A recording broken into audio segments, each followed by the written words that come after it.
It's recording. It's recording. I can't tell if it's in focus, but it's recording. You're in focus. I can't tell if I'm in focus. All right. Well, as long as one of us has some focus. We are here. Kyme. South Kyme. South Kyme, or South Keem. Again, I probably could have looked up the pronunciation last night, but I didn't bother. I know how South is pronounced. Except for it's England, this might be South Kiami. For all I know, it's South Kyme. Anyway, we're here. And, we're tired. Yeah. A little bit of sunshine, a little bit of cruising. A little bit, yeah. Yeah, it makes us sound so weak. Okay, so the real thing for me is the reverse yesterday. The current was helping me along, but I had to do that drag thing to try and keep turning. And that means turning the rudder to like almost 90 degrees and holding it against the flow of the water. I'm getting a little bit of help from the current, but I'm also moving faster than the current. So there's quite a few pounds per square inch of pressure being applied to that rudder, and I have to offset it with my arm, which is fine, but it was a long reverse.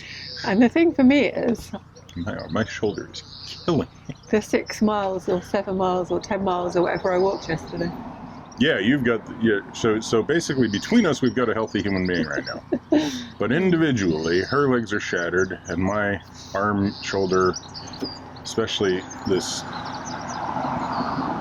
thing here from my right deltoid to the back of my neck is just killing me. But we're going to carry on down towards Boston today. The sun's shining, and there's rain forecast, so it seems sensible to do the trip on a nice day. Plus the boat that we met yesterday is going, and so we thought we'd just use the lock with him. Yeah, no, it's really nice here. It's a 72-hour morning, so we could stay. But I think it's mainly just a matter of needing to continue to make a little bit of forward progress, because we have, in order to do the wash in 3 weeks, we have a number of mechanical checks to make, and we need to do a service, and we've got all the parts, but we don't have backups for some of the parts. Yeah, and it's just better to be near a marina when we do it, and we want to do it not the day before we do the wash. Yeah. And also in that 3 weeks we want to do the black sluice, or the 40-foot drain. I remembered the other name. The navigable drains and the Welland. Yeah. I don't think we can do the Glen. So, this is all what's on the plan. And with the wash crossing, there's things that, we just have to get organized. The place we'll be going to today is the last diesel opportunity before Boston. So we're going to top up probably tomorrow. But don't go past there. If you're coming down this way and you're going to Boston and you're going over the wash, make sure you get diesel. And if you want to get diesel, you're going to have to stop at the pages of Not Ripon. Not Ripon.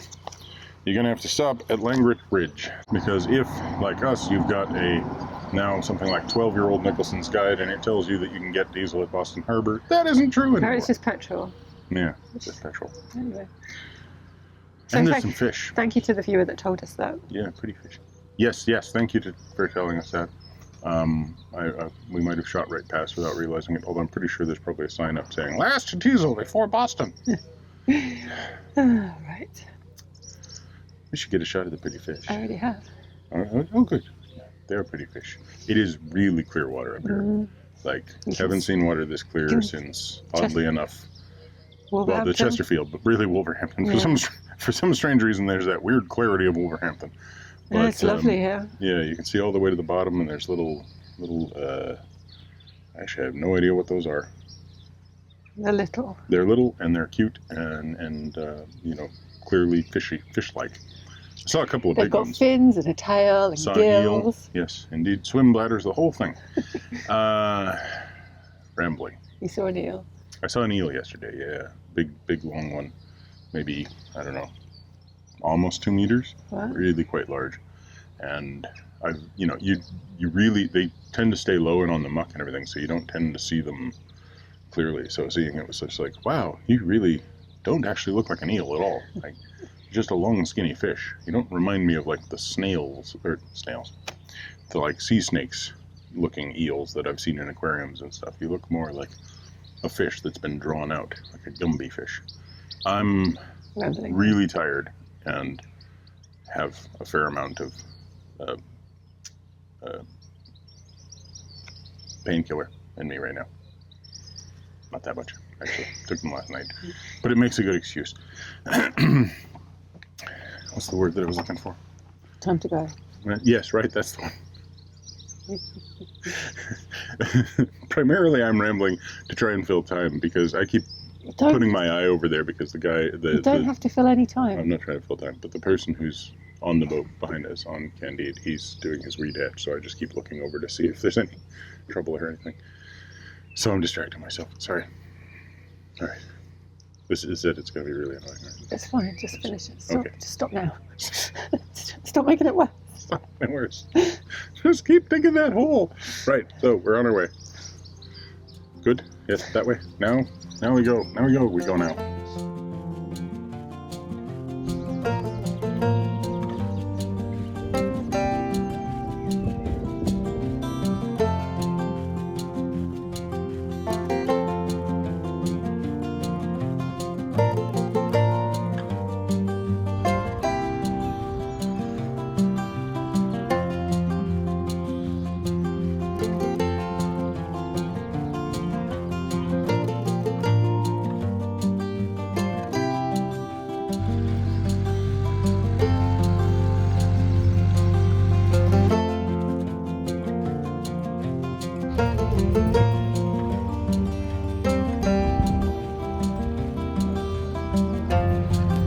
So it's a really beautiful morning, and me and George thought we'd walk to the lock because it's about 2 miles, and then we'll be back on the River Witham before long, and we'll be on the boat after that. So we thought we'd walk while we could, and it's just glorious.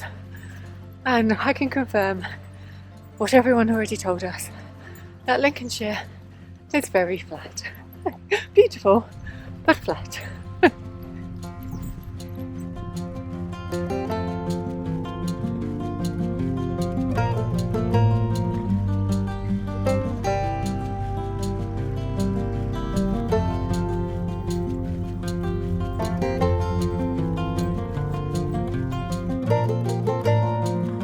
Hear me? There's a fortune in golf balls below me.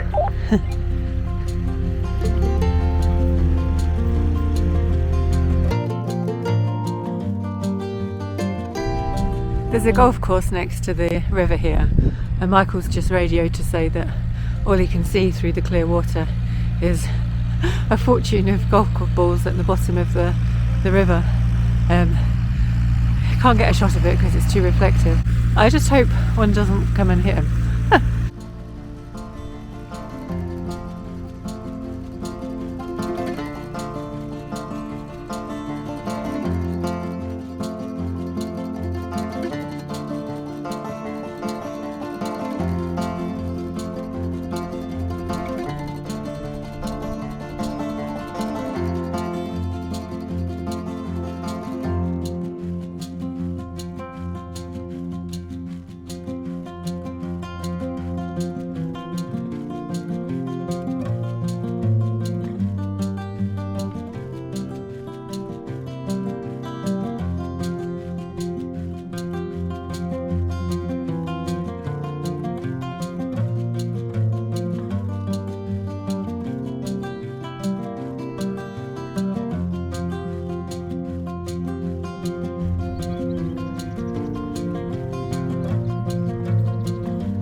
Joe, why are you taking it down?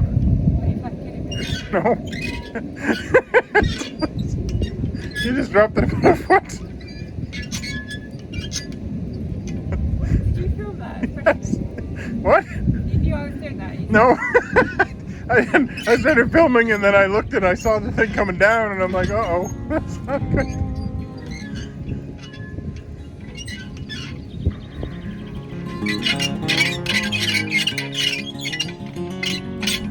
Keep going.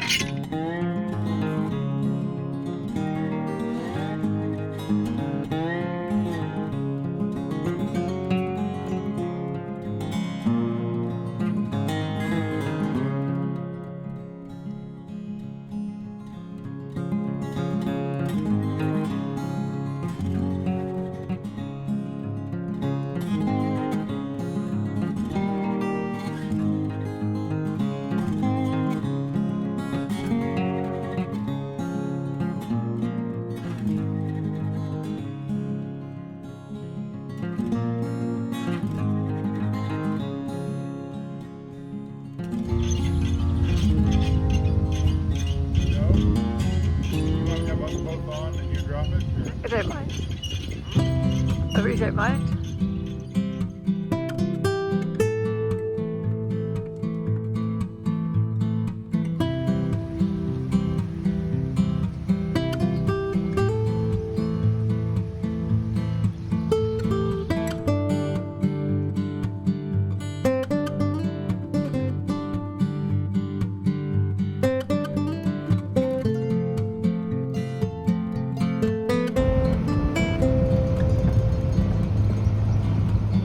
After the lock, there's a further 2 miles on the Kyambo back to the junction with the River Witham.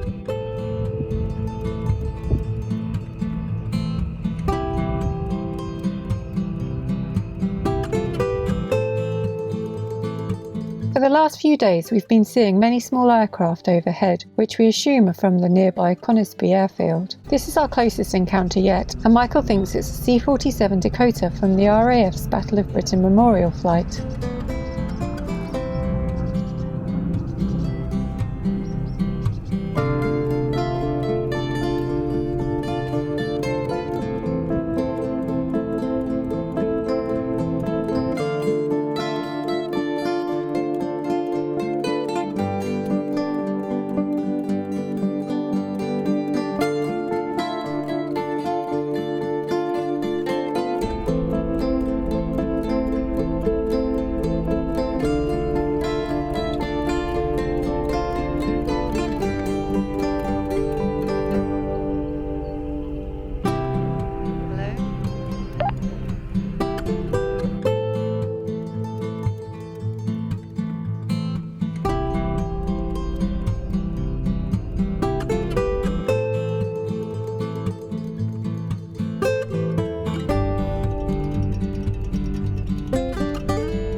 At Chapel Hill Junction, we leave the Sleaford Navigation and turn back onto the River Witham to continue our journey east towards Boston.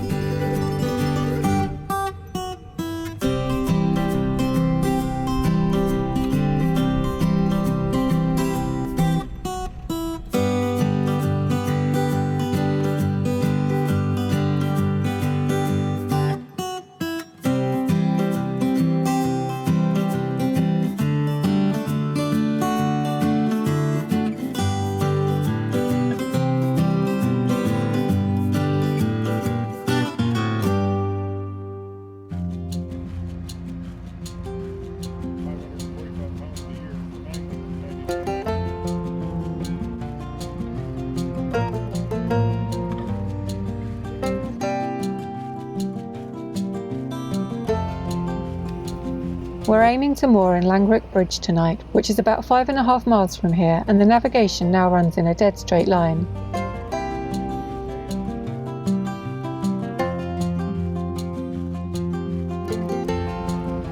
George settles down and makes himself comfortable for the journey ahead.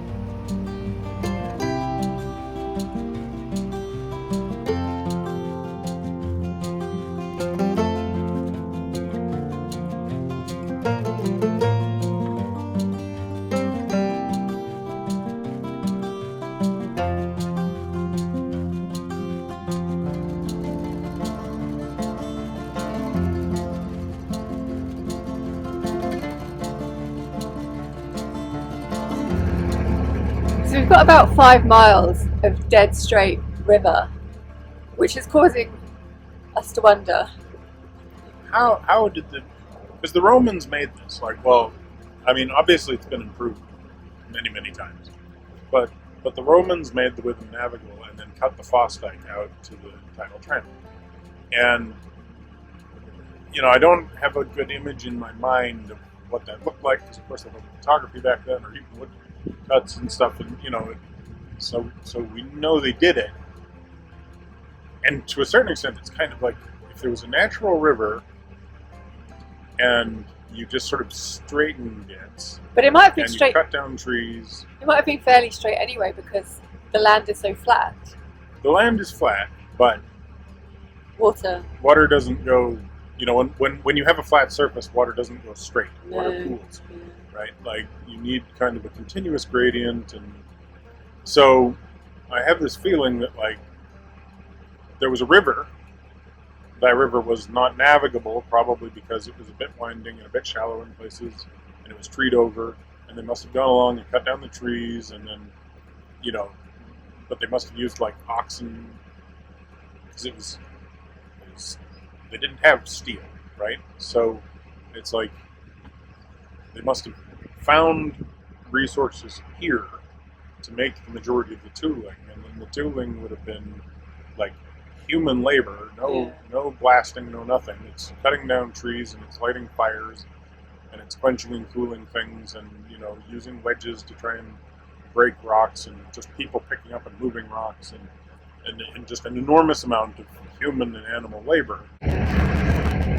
Yeah, it's just enormous amount of human and animal labor, ultimately, like, leading to a trickle that goes in the direction you want it to.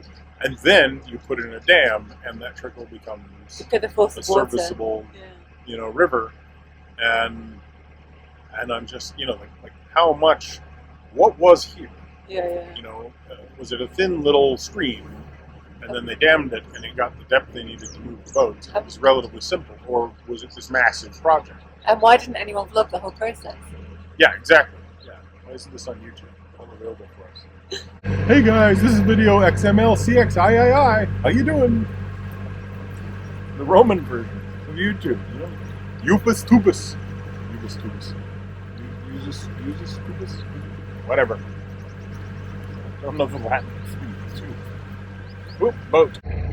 In other news, I left my windlass back at the lock, which is annoying, but Dave from the other boats we were with has picked it up, and he said he'll drop it back to us at the mooring, so very happy that I'll get my windlass back.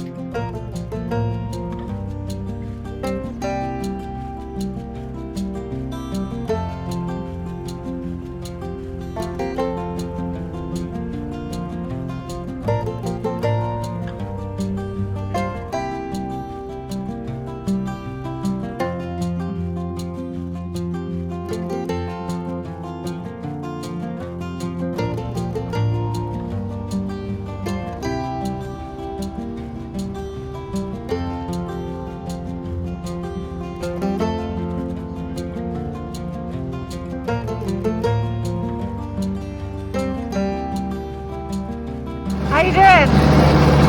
I mean, okay, but this dead straight thing is a little dull.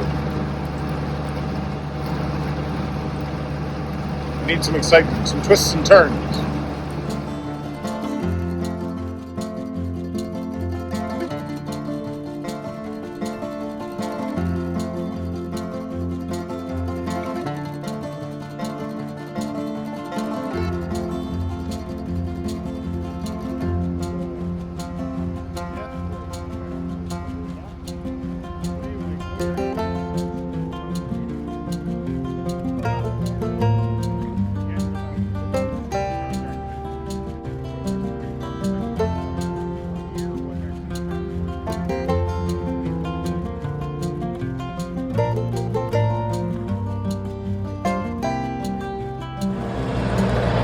Just pulling up to the moorings and it started raining, and I was just about to ask Michael if he wanted to carry on, but nah.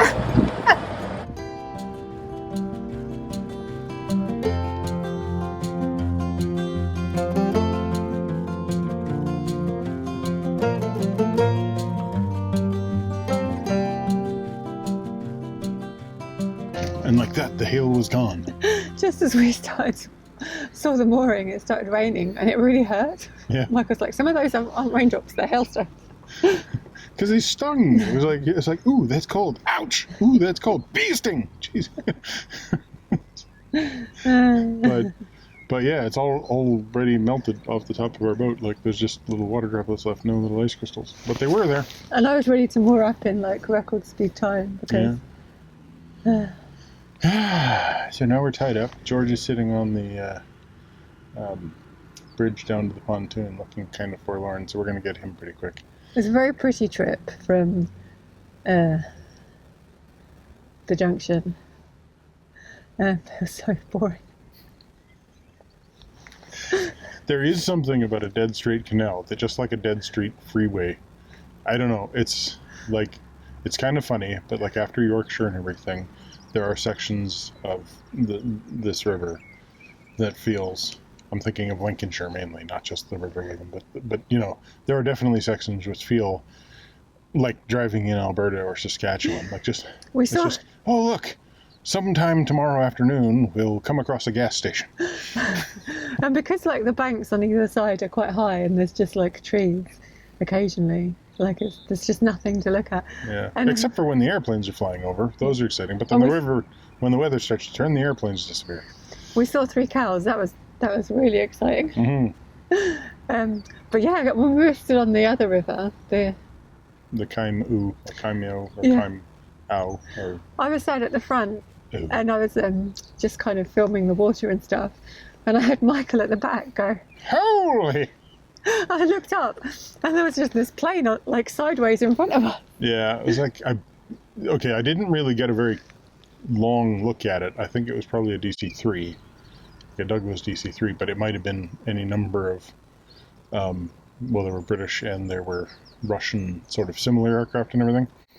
And it was up on a high bank and turning, and it was just like, you know, I'm glancing down at something. I think I was looking at the map or something. I look up and it's just like, airplane, sideways, wrong place. Uh-oh. But then they just kept circling, and then unfortunately they stayed kind of far away, so I never did get another real sight of it. We've been seeing planes for like 3 days now. Yeah, well, I mean, you know, we were near, I can't remember the name of the airfield, but there's an RAF airfield near here where they do the training and everything. That's what the Eurofighters have been taking off, and we've been watching them do sort of, you know, well, mainly sort of dogfight training, it seems, and some, you know, precision touring and stuff. And then today it was some World War II era prop planes and everything, and this one larger transport. And yeah, they're quite interesting to watch in flight because, of course, they're not nearly as high up, and they're doing sort of more acrobatic maneuvers. There was a guy doing barrel rolls and stuff, and it's I always like it, but it's strange to be on a canal, look up over a farmer's field across a tree that until a second ago had no airplane over top of it, and you know, now there's this great big airplane. And yeah, and there was the fun with you having the walk, where Joe had to cross a gate, like there's a farmer's gate, and they've got these nice platforms for you to step Like over. I think they're called stiles. Yeah. And like the gates, some of them had padlocks, so I had to go over the stile. And then This one.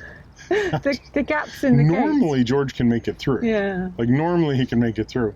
And I saw Joe go over one, and then she's standing there looking back, and there's just George's butt. Like, he's stuck in there, and it looks like he's trying to move forward, like his motors are running, but it's not actually happening. So there's just his waggly tail, and he's just like... I think he was panicking because he couldn't get through, and I was on the other side. So I had to climb back over and actually carry him through. Yeah, he looked so undignified.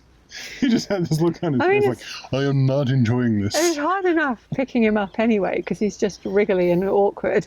But then to pick him up while he's wriggly and awkward and then climb over a fence, it's like impossible. Yeah, and I was, you know, throw the boat into reverse and I'm stopping. I'm like, I can't get off to help, but this looks really, really, this could be dangerous. My dog could tumble, Joe could tumble. And he's just got this look on his face like, I feel safe, but exposed at the same time. Like you were more worried about the dog than me. Well, no, I was worried about you. I knew George could handle the like landing if there was a tumble or whatever. It was more like just the look on George's face was hilarious. And then there was a couple more and he managed to squeeze through, but then on the last one there was no padlock, so I could just open the gate and that was much more civilized. Yeah. And then there were the cattle. Yeah. I get this call on the radio. We have a cow situation. I was joking, but I was like, I could wade out to the boat. See, from where I was, the embankment was in the way, so I couldn't see any of these cattle until I got near to where they actually were. So I'm just like, you know, what cattle is she talking about? She's like, they're moving.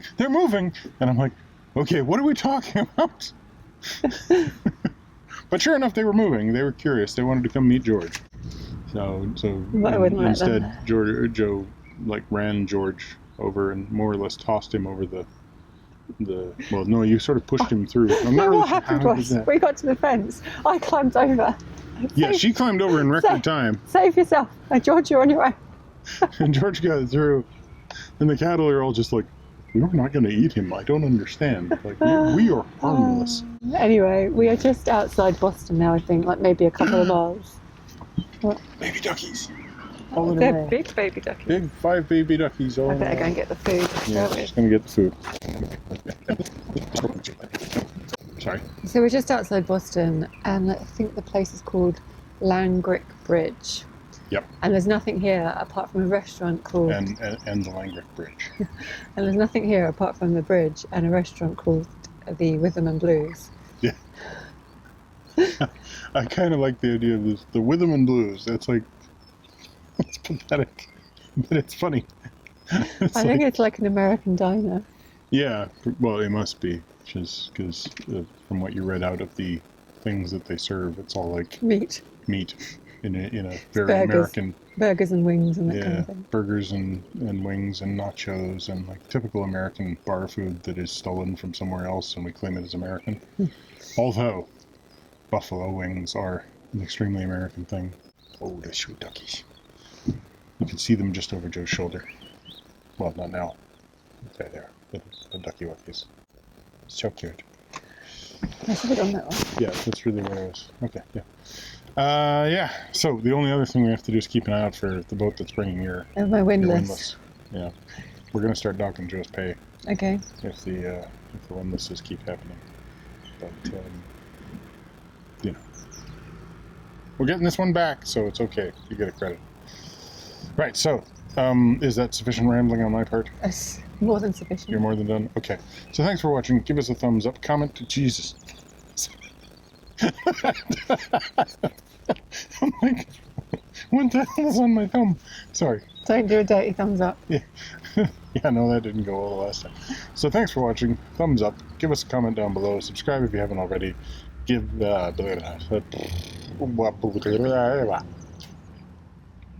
thanks for watching. Give us a thumbs up. Comment down below. Subscribe if you haven't already. Subscribe to Minimalist Maximum Velocity if you want to have our time-lapse videos. And click that bell if you want to get any notifications. Duck food. Little ducky buckies.